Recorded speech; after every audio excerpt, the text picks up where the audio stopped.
What is up, everybody? Welcome back to RaceTubes.com and welcome back to another one of our previews as we go to Keeneland on Friday this week to kick us off. We're going to go to the Sycamore Stakes. This is going to be a pretty good race. Friday, race 9 on the card. This is Friday, October 13th. Grade 3 Sycamore, 1.5 miles on the turf, $300,000 the purse.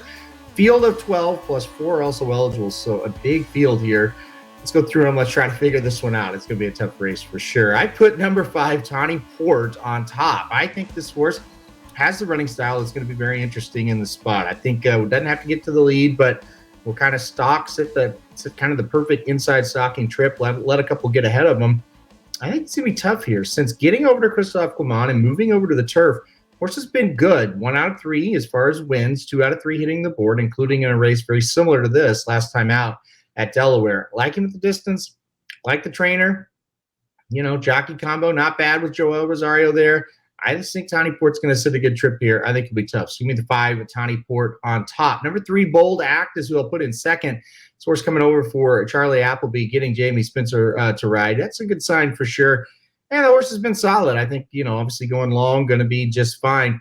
Hasn't really been in the biggest of the races overseas, but still been in some tough ones and has hit the board in a lot. 1-2 races back, 1 1.25 miles over the turf. So, you know, I think the horse, if he steps up and kind of gets acclimated to the conditions, will be pretty tough here. So Bold Act in second for me. I also like the number 11 Limited Liability a little bit in here. I think the stretch out to 1.5 miles is good for him. He was second 2 races back at this distance at Churchill Downs. I think he'll run well. I think this horse is kind of rounding into form a little bit for Shug McGahee. I like the price quite a bit as well. So the number 11 Limited Liability, that's another one I'll be looking for as well.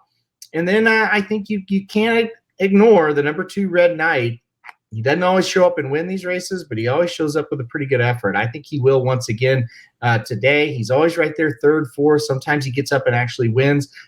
He likes Keeneland. He's ran well over Keeneland before.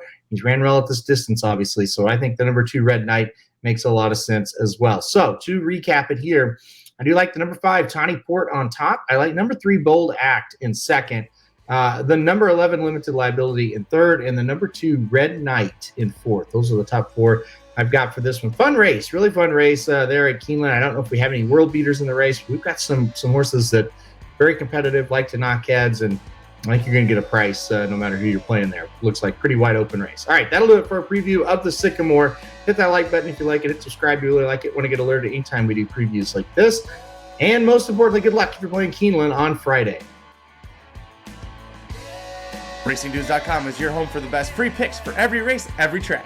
It's Breeders' Cup season, and we've got wall-to-wall coverage of the World Championships. Subscribe to YouTube.com/RacingDudes right now. Click the notification bell. You never want to miss a single video. Want to make money betting horses? Bet with the Racing Dudes.